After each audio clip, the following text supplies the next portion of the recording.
MBA करने की सोच रहे हो वो भी एनआईटी से, तो मैं आज आपको टॉप 10 ऑप्शन देने वाला हूँ। इसके अलावा भी कुछ बोनस ऑप्शन है कॉलेज के जहाँ से आप एमबीए कर सकते हो। हालांकि इसमें कुछ एक्स्ट्रा कॉलेज भी ऐड है, लाइक ट्रिपल आईटी है एंड कुछ जीएफटीआईज है एंड कुछ सेंट्रल गवर्नमेंट यूनिवर्सिटीज है। अब देखो यहाँ से एमबीए करने का दो सबसे बड़ा फायदा है। एक तो बहुत ही कम फीस लगती है एंड दूसरा फायदा ये होता है कि यहाँ पे सिर्फ कैट का स्कोर ही एक्सेप्ट नहीं होता, और भी कई सारे एग्जाम के स्कोर एक्सेप्ट किए जाते हैं, विच इज गुड थिंग। तो अब ऐसे में आपको कौन कौन से एग्जाम को टारगेट करना चाहिए वो सारी चीजें आज इस वीडियो में डिस्कस करने वाले हैं, तो वीडियो को एंड तक देखना। बाकी ये पीडीएफ मैं आपको टेलीग्राम ग्रुप में भी अपलोड कर दूंगा एंड इसका लिंक आपको डिस्क्रिप्शन में भी मिल जाएगा। देखो अब इससे पहले आपका ये कुछ डाउट रहने वाला है, ठीक है, क्या एनआईटी से एमबीए करना वर्थ इट रहेगा? देखो ये डिपेंड करता है। अगर आपका बजट बहुत ही कम है, आपका स्कोर बहुत अच्छा नहीं आया है, अगर बजट है भी तो प्लेसमेंट का रेंज उतना अच्छा नहीं है, मतलब एक नॉर्मल ही प्लेसमेंट मिल रहा है, साथ ही आपको एक्सपोजर भी उतना अच्छा नहीं मिल रहा है, तो इस केस में एनआईटी काफी बढ़िया ऑप्शन रहता है। क्योंकि इसका एक सबसे बड़ा रीजन है कि एनआईटी का एक बहुत अलग लेगेसी है, ठीक है, बहुत पुराना कॉलेज है, खास करके टेक्निकल इंस्टीट्यूट है, तो इस वजह से कुछ चीजें आपको बेटर मिल रही होगी। हालांकि इस टेक्निकल इंस्टीट्यूट से एमबीए का कोई लेना देना नहीं है, बट वो फायदा जरूर आपको देखने को मिलता है। दूसरा है रिटर्न ऑन इन्वेस्टमेंट, ठीक है, इसमें जो टॉप 10 कॉलेज है वहां पे आपको आरओई काफी अच्छी मिल रही होगी, काफी बेहतरीन मिल रही होगी अगर आप फीस से कंपेयर करोगे। बट हाँ, इसके अलावा जो भी कॉलेजेस हैं, जो भी अदर एनआईटीज हैं या ट्रिपल आईटीज हैं, वहां पे उतना अच्छा आरओई आपको नहीं मिलता है। तो अगर आप नॉर्मल एमबीए डिग्री से मतलब रखते हो, मतलब एक नॉर्मल अगर प्लेसमेंट है उससे आपका काम चल जा रहा है, तो डेफिनेटली फिर आप कोई भी एनआईटीज के लिए जा सकते हो। साथ ही आपको इस वीडियो में जानने को मिलेगा कौन कौन से एग्जाम आप टारगेट कर सकते हो कैट एग्जाम के अलावा, और यहाँ पे आप खुद कंपेयर कर पाओगे एनआईटीज को, like top B school, top B तो नहीं कह सकते लेकिन टॉप प्राइवेट आप से कंपेयर कर सकते हो, जहाँ की फीस मान के चलो काफी अच्छी है। एनआरएफ में भी बहुत अच्छी खासी रैंकिंग मिल चुकी है, टॉप 100 में है, लेकिन प्लेसमेंट कितना मिल रहा है? 5 लाख, 6 लाख, 7 लाख। तो उस केस में आई थिंक एनआईटीज काफी बढ़िया ऑप्शन है। और रही बात कैंपस लाइफ की, इंफ्रास्ट्रक्चर की, तो इस केस में ऑब्वियसली एनआईटी आपको काफी बेहतरीन दिख रही होगी। सुना बात करते हैं बेस्ट कॉलेज के बारे में एंड उसके एग्जाम के बारे में। सबसे पहले तो देखो, इनमें से जितने भी कॉलेज है ना, जनरली इसका एप्लीकेशन फॉर्म जनवरी में आता है, कुछ का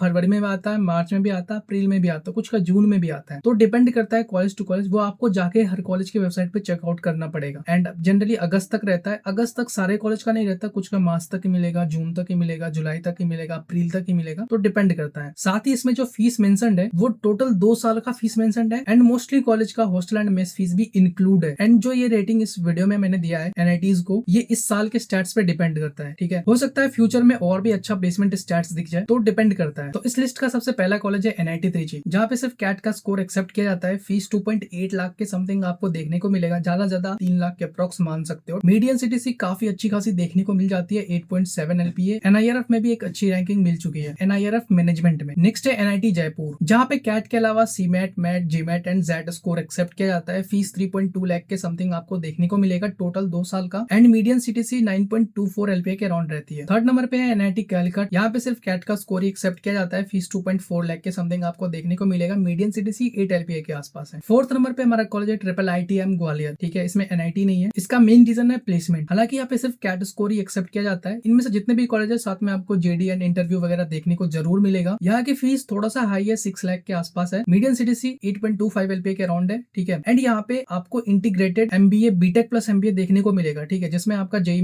मेन के स्कोर पे ही एडमिशन मिल रहा होगा, तो आप उसके लिए भी जा सकते हो। फिफ्थ नंबर पे है एनआईटी वारंगल, जहाँ पे कैट के अलावा मैट का स्कोर भी एक्सेप्ट किया जाता है। फीस 1.8 लाख के समथिंग है, मीडियन सीटीसी 7.2 एलपीए के अराउंड है। नेक्स्ट है एनआईटी इलाहाबाद, ठीक है, जहाँ पे कैट के अलावा MAT, GMAT, CMAT, ATMA and जेड ये सारे स्कोर एक्सेप्ट किए जाते हैं। फीस 1.8 लाख के आसपास है एंड मीडियन सीटीसी 8.5 एलपीए के समथिंग है। नेक्स्ट है एनआईटी सूरतकल, जहाँ पे कैट के अलावा CMAT, GMAT and MAT score ये एग्जाम के स्कोर एक्सेप्ट किए जाते हैं। इसके अलावा अगर और भी कोई नेशनल लेवल का एंट्रेंस एग्जाम है तो वो एक्सेप्ट यहाँ पे हो जाता है। 2.7 लाख यहाँ की फीस है, मीडियन सीटीसी 7.1 एलपीए के अराउंड आपको दिख जाती है। इसके बाद है एनआईटी राउरकेला, जहाँ पे कैट के अलावा CMAT, XAT and MAT score accept किया जाता है। फीस 5.5 लाख के आसपास आपको दिख जाएगी, मीडियन सीटीसी भी 5 एलपीए के आसपास है। एंड लास्ट 10th नंबर पे जो हमारा कॉलेज है वो है ट्रिपल आईटी इलाहाबाद, जो आपका प्रयागराज में है। एग्जाम यहाँ पे एक्सेप्ट किया जाता है CAT, CMAT, MAT, XAT and GMAT. Fees 5 lakh के आसपास है। ये टोटल 2 साल का फीस है, including your hostel and mess. यहाँ की जो हाईएस्ट पैकेज गई थी 2022 में वो 35 एलपीए के आसपास गई थी। अभी रिसेंट जो प्लेसमेंट हुआ है उसका कोई डेटा अभी पब्लिकली अवेलेबल नहीं है, ठीक है। इनटेक 95 के आसपास रहती है, बट अच्छी खासी प्लेसमेंट हो जाती है जो सोर्सेज से पता चला है। इसको मैंने 10th नंबर पे रखा है, तो आप उस अकॉर्डिंग समझ सकते हो बाकी कॉलेज की कंपैरिजन में यहाँ की मीडियन सीटीसी इस रेंज में रहने वाली है। जनरली आप 5, 6, 7, 8 इसके आसपास समझ सकते हो। ये तो हमारे हो गए टॉप 10 कॉलेज। इसके अलावा भी कुछ कॉलेज है, ठीक है, जिसे आप प्रीफर कर सकते हो, क्योंकि सबसे बड़ी बात यह कि यहाँ की फीस काफी अफोर्डेबल है। सबसे पहला हो गया IIEST सिद्धपुर। अब इसको दूसरे लिस्ट में रखने का मतलब ये था कि देखो यहाँ का प्लेसमेंट का स्टैट्स कभी कभी क्लियर नहीं रहता। तो ये सारी प्रॉब्लम आपको इन सारे कॉलेजों में देखने को मिलेंगे। लाइक आपका पहला हो गया IIEST सिरपुर, NIT भोपाल हो गया, दुर्गापुर है, और इन सारे कॉलेज में कौन कौन से एग्जाम के स्कोर एक्सेप्ट किए आते हैं ये पूरे डिटेल में मेंशन है, आप आराम से देख लेना। ठीक है, इस PDF का एक्सेस आपको टेलीग्राम ग्रुप में मिल जाएगा। नेक्स्ट है NIT Hamirpur, NIT Agartala, NIT Andhra Pradesh, DTU, NSUT and IGDTU। यहाँ पे CAT, CMAT, MAT and GMAT ये सारे स्कोर एक्सेप्ट किए आते हैं। इसके अलावा जो हमारे पास NIT है, NIT जालंधर है, NIT सिलचर है, एंड लास्ट कुछ GFTIs के भी ऑप्शन है, तेजपुर यूनिवर्सिटी, स्लाइट है, NERIST है। तो यहाँ पे कौन कौन से एग्जाम के स्कोर एक्सेप्ट किए आते हैं ये सारे देख सकते हो। ठीक है, तो आप अपने बजट के अकॉर्डिंग ये सारे कॉलेज को प्रीफर कर सकते हो, कोई दिक्कत नहीं है। किसी प्राइवेट कॉलेज में 15-20 लाख देने से अच्छा है कि आप यहाँ जा सकते हो, क्योंकि एट द एंड अगर आपको 5 या 6 लाख का ही प्लेसमेंट मिलने वाला है तो कोई दिक्कत नहीं है। बट आपके लिए अगर मैटर नहीं करता है फीस, अगर आपका 15 लाख भी इन्वेस्ट हो रहा है, 20 लाख भी इन्वेस्ट हो रहा है, ठीक है, तो उस केस में आप प्राइवेट कॉलेज के लिए ऑब्वियसली जा सकते हो, क्योंकि वहाँ की इन कॉलेज के कंपेरिजन में जो इसके बाद है टॉप 10 के बाद कॉलेजेस है, थोड़ी सी बेटर अपॉर्चुनिटीज मिल सकती है। क्योंकि देखो NITs तो आपका टेक्निकल इंस्टीट्यूट है, MBA के लिए इंडस्ट्री विजिट इतना ज्यादा नहीं है, बट आने वाले कुछ 4-5 सालों में NITs का MBA भी काफी बेटर हो जाएगा। तो बस आज के वीडियो में इतना ही। अगर इनमें से किसी भी कॉलेज पे, किसी भी एग्जाम पे आपको डिटेल में वीडियो चाहिए तो let me know in the comment section, या फिर अगर आपका कोई डाउट है तो हमें कमेंट में पूछ सकते हो। बाकी इस तरह के और भी इन्फॉर्मेटिव वीडियो के लिए चैनल को सब्सक्राइब कर लेना। मिलते हैं हम नेक्स्ट वीडियो में।